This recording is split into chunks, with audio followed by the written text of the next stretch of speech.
Sind jetzt die Depressiven, die Smartphones kaufen, oder sind die ein Smartphone kriegen, die werden depressiv? Und tatsächlich, die Richtung war extrem eindeutig. Also es ist doch irgendwie um 30% hat die Depressivität nach dem Kauf zugenommen.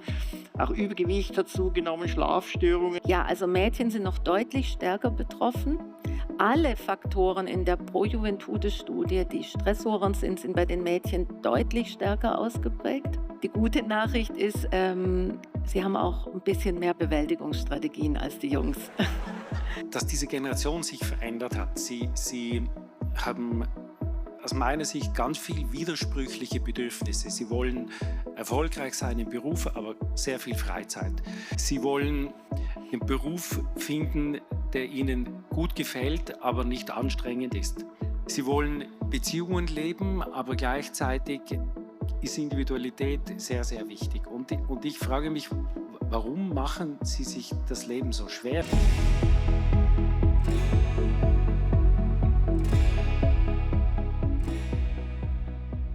Die Amerikaner sind natürlich sehr gut zum Studien durchführen und die haben ja auch gefunden, dass eben der gefühlte Stress zunimmt und eben, dass das im Jugendalter beginnt und auch noch, dass Mädchen viel betroffener sind.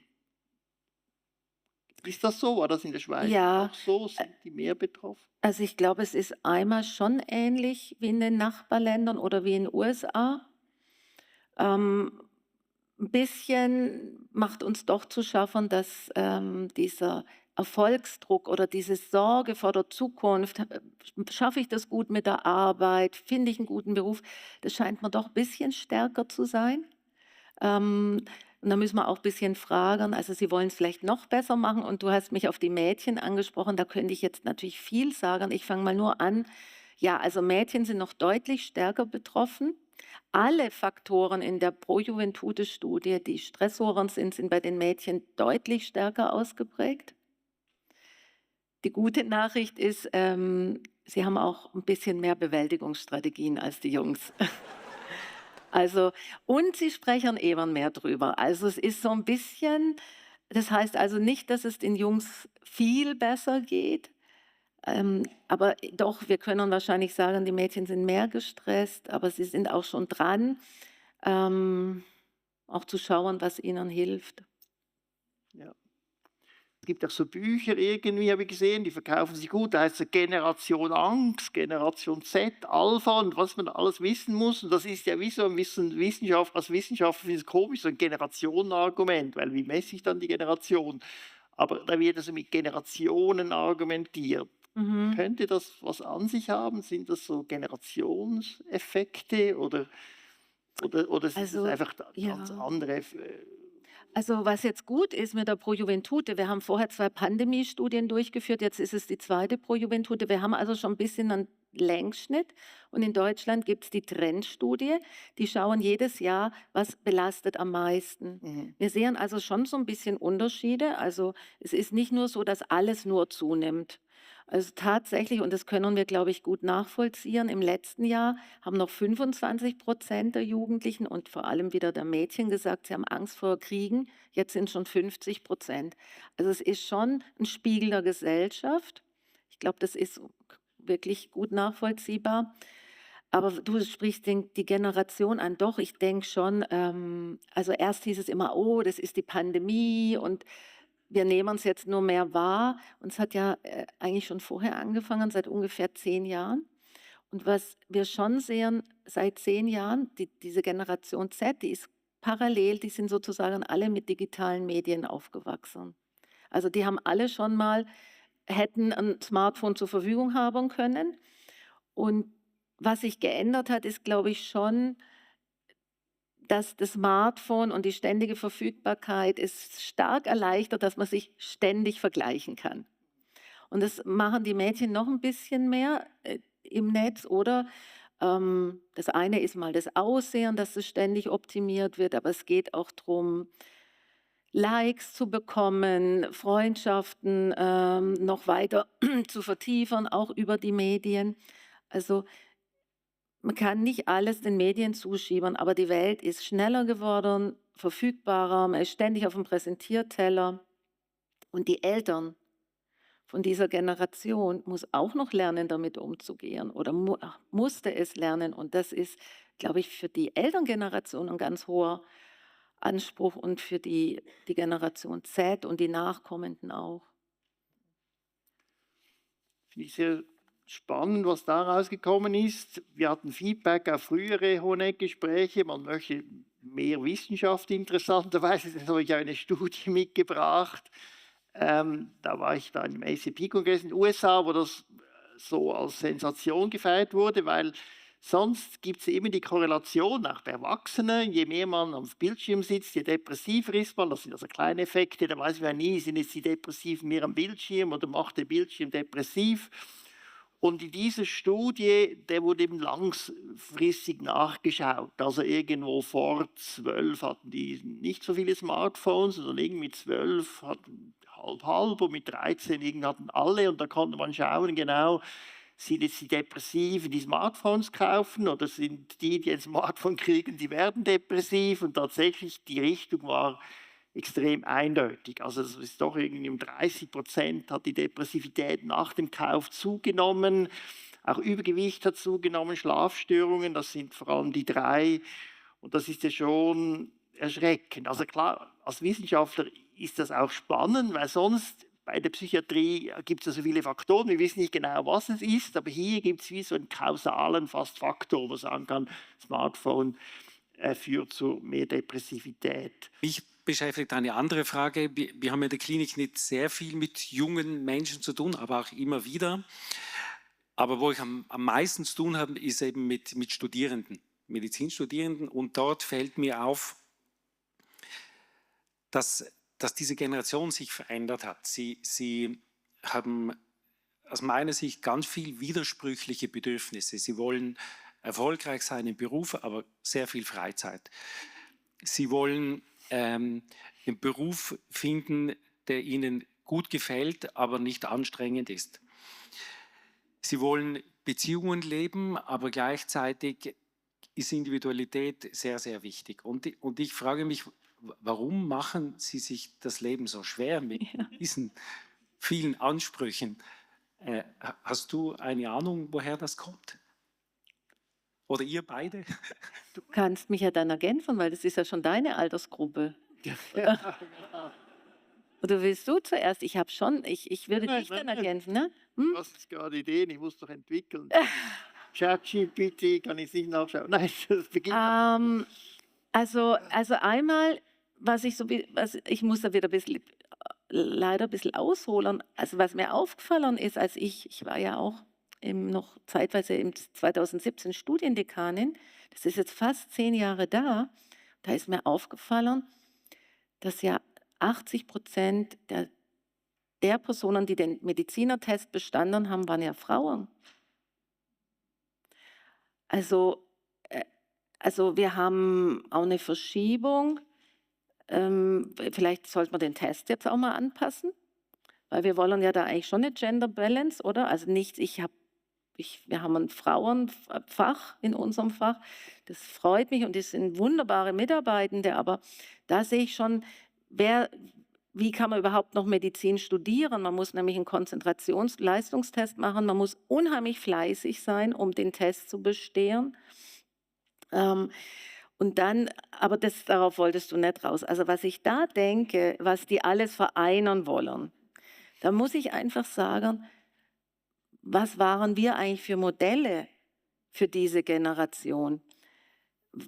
Auch gerade die Frauen, weil es sind ja, also ich weiß nicht, ob jetzt mehr Männer da in Hoheneck als Patienten kommen, als Medizinstudenten oder ob es jetzt da auch die Frauen sind. Aber was ist passiert?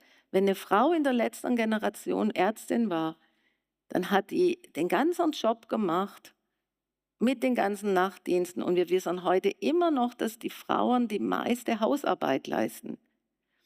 Also wir wissen, dass da noch keine gute Balance ist, weil ich weiß nicht, was das für ein Gender-Effekt ist, warum die Frauen die Hausarbeit besser machen als die Männer. Aber es ist immer noch so, dass da noch keine so gute Balance ist. Und ich glaube, diese Generation gerade, die geht vielleicht ein bisschen in die andere Richtung, dass sie sehr stark sagt, nee, das will ich aber nicht, dass es bei meinen Eltern, dass es so ist wie bei meinen Eltern.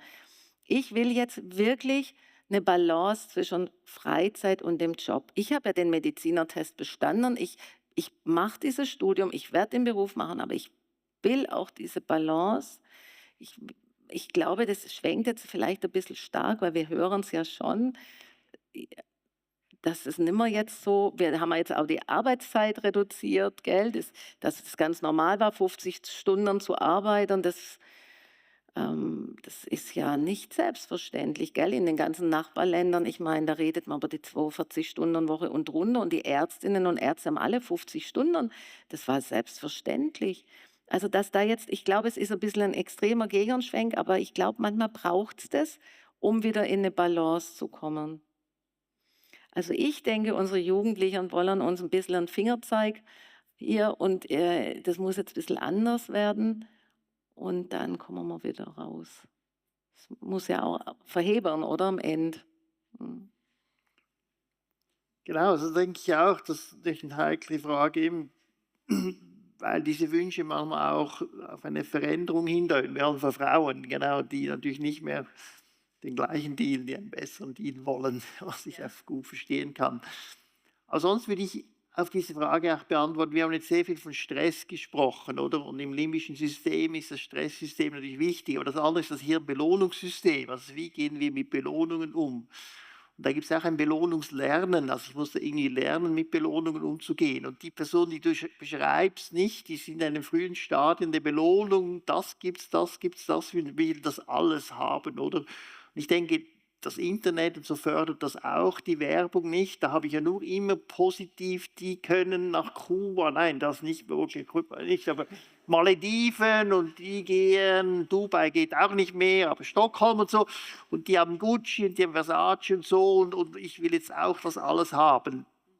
Und wir haben ja wenig Geschichten, das wäre das Gegenteil des Scheiterns, Leute, die das nicht gelingt, wo ich am Schluss sage, immerhin, also ich durfte Arzt werden, ich durfte Psychiater werden und so weiter, solche Geschichten nicht, wo man froh ist oder immerhin, ich habe es geschafft, eine Beziehung zu haben, ich habe es geschafft, eine Familie zu haben, bin stolz drauf und will jetzt nicht 1000 Dinge. Oder von mir aus gesehen müssen wir schauen, dass die Jugendlichen, also das ist ein Lernprozess, ein Reifungsprozess, dass man irgendwie sich auf wenige Belohnungen dann einschießt und dann sehr nachhaltig ist, wie so eine Fokussierung kriegt. Und da sehe ich schon auch ein bisschen das Problem mit diesen iPhones und ich finde zum Beispiel, versuche bei meinen Kindern, dass sie mehr Bücher lesen oder ganze Geschichten in der Komplexität, auch Geschichten, wo sie scheitern, wo die Leute sich abfinden, dass nicht alles geht. Das zum Beispiel sehe ich als konkrete ein bisschen Maßnahme. Aber sonst denke ich, ist es einfach so ein kindliches, oder Babys dürfen das natürlich, die wollen das und das und das und das, aber dann irgendwann mal geht das nicht mehr. Ja, genau, es ist natürlich eine Entwicklungsverzögerung. Also, Ich glaube, die noch Jüngeren, die switchen schon wieder ein bisschen in eine andere Richtung. Also, du hast ja auch gesagt, sie wollen eine Beziehung, wollen aber gleichzeitig individualisiert sein und wollen. Und die noch Jüngeren beobachte ich jetzt, die wägern extrem ab, mit wem und die Unsicherheit nimmt da jetzt zu, oder? Mit wem sie jetzt vielleicht eine Beziehung starten und es muss ganz ernst sein. Und also da ist auch wenig, also nicht mehr dieses sehr viel Experimentieren hat auch nachgelassen, oder? Es wird mehr im Digitalen experimentiert, vielleicht auch, wie du sagst, andere ähm, Wünsche da induziert, die vielleicht unrealistisch sind in dem Alter. Ja, also da ist ziemlich Bewegung drin. Und ich glaube, auf der anderen Seite suchen aber viele Jugendlichen auch wieder nach einem einfacheren Leben, oder? Also Simple Life ist auch schon das Thema. Wenig, man weiß ja gar nicht mehr, welche Klamotten man aussuchen soll, dann nimmt man gleich weniger. Also es gibt schon auch so Gegenbewegungen, es ist so eine Suche. Aber diese Altersgruppe 24, 30, die du vielleicht auch gerade beschreibst, ja, das ist schon auch diese Suche, oder? Wo soll es denn hingehen? Wie viel Freizeit verträgt, wie viel Arbeit und wie funktioniert das? Also bei uns in der Klinik erlebe ich aber eine ganz große Solidarität. Wir haben ja sehr viele Teilzeiterinnen Und was wirklich schön ist, ist, es ist ganz klipp und klar, jeder kann bei uns Mutter und Vater werden und die anderen sind dann schon parat. Dann wird dann hier ein bisschen aufgestockt und da, damit die dann ihre Elternzeit haben. Also das ist schon, ist also wirklich schon richtig, da muss ich gar nicht mehr drauf achten. Ich weiß, okay, gratuliere. Und die anderen richten das, die richten sich ein, weil die sich ausgleichen. Oder man kommt dann zurück und dann kann der andere.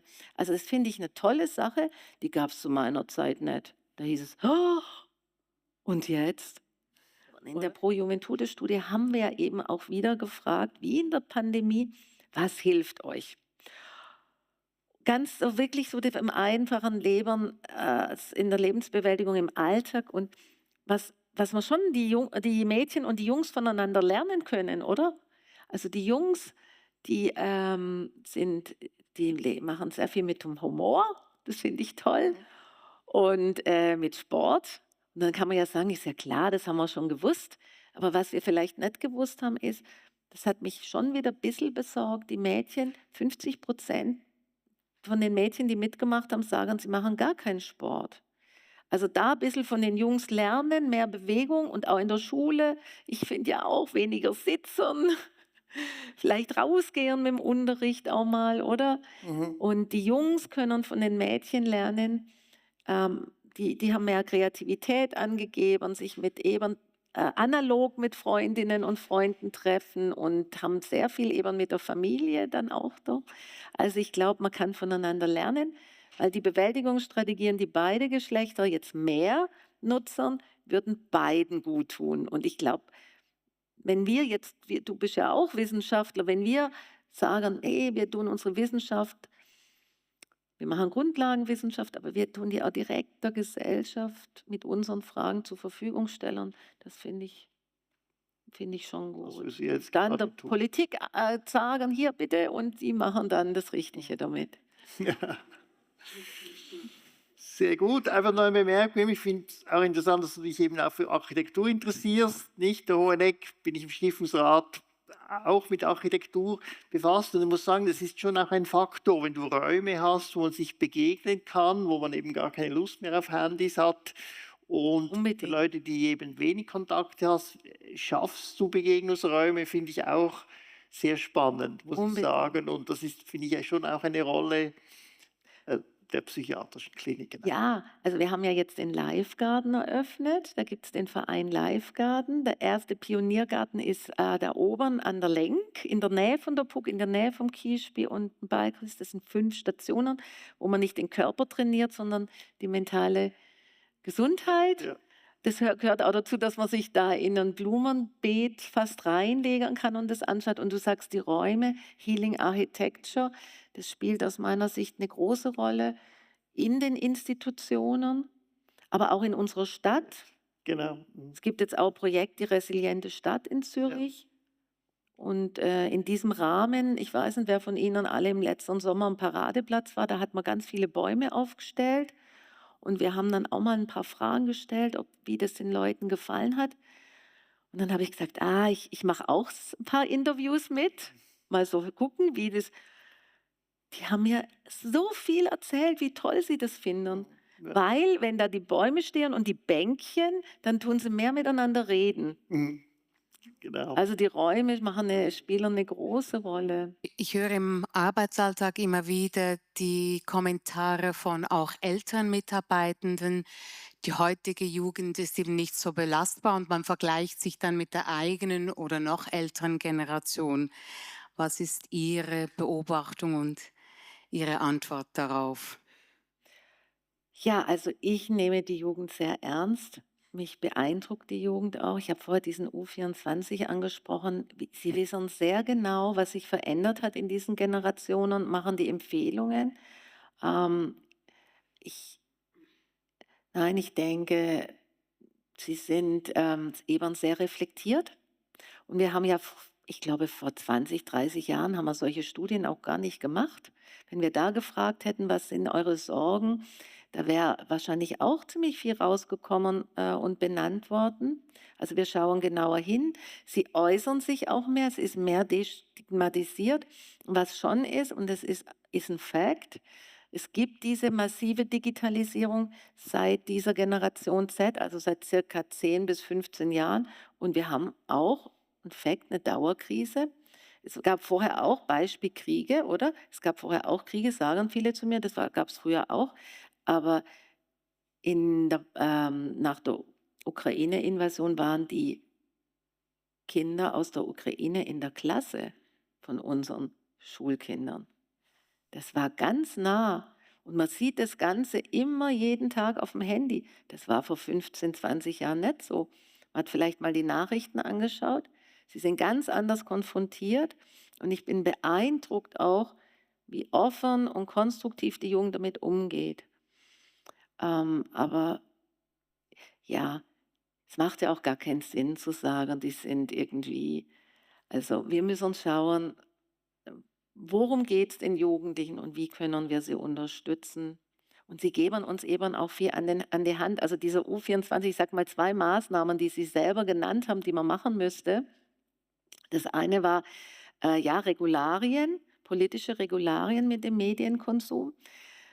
Sie haben aber auch gesagt, was mir wirklich helfen würde, ganz praktisch, also es war eine ganze Reihe ganz praktische Dinge. Sie haben aber auch gesagt, Sie fänden es gut, wenn es Beratungen für Ersteltern gäbe.